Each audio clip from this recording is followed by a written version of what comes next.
મામલો પોલીસ કર્મચારી સહિત અન્ય 3 વ્યક્તિઓ હની ટ્રેપમાં ફસાયા છે, ઝડપાયા છે, જેમાં પોલીસ કર્મચારી સહિત 3 આરોપી 3 દિવસના રિમાન્ડ પર છે।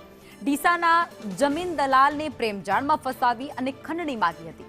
યુવકની અંગતપણોનો એક વિડીયો પણ બનાવ્યો હતો અને આ વિડીયો બનાવી 50 લાખ રૂપિયાની માંગ કરવામાં આવી હોય, તેમને બ્લેકમેલ કરવામાં આવ્યા હોય તે પ્રકારનું પણ સામે આવ્યું છે।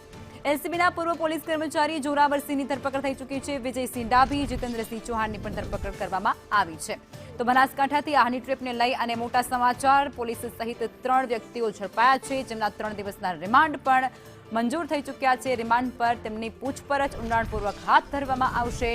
મળતી વિગતો અનુસાર એક અંગતપણોનો વિડીયો બનાવી 50 લાખ રૂપિયા માંગ્યા હતા, ખંડણી માંગી હતી, વારંવાર ધમકાવતા હતા, બ્લેકમેલ પણ કરતા હતા।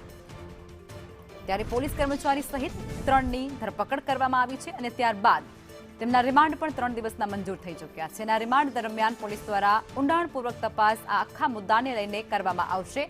અન્ય કોઈ વ્યક્તિઓ તેની અંદર સંડોવાયેલા છે કે કેમ તેને લઈને પણ પોલીસ દ્વારા તપાસ કરવામાં આવશે। સંવાદદાતા ધવલ અમારી સાથે જોડાઈ ચૂક્યા છે। ધવલ, શું છે આ હની ટ્રેપનો મામલો આખો?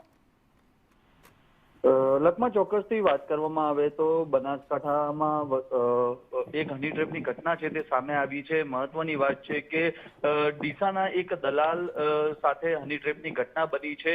મહત્વની વાત એ છે કે આ હની ટ્રેપની ઘટનામાં એક પોલીસ કર્મીની પણ સંડોવણી છે તે બહાર આવી છે।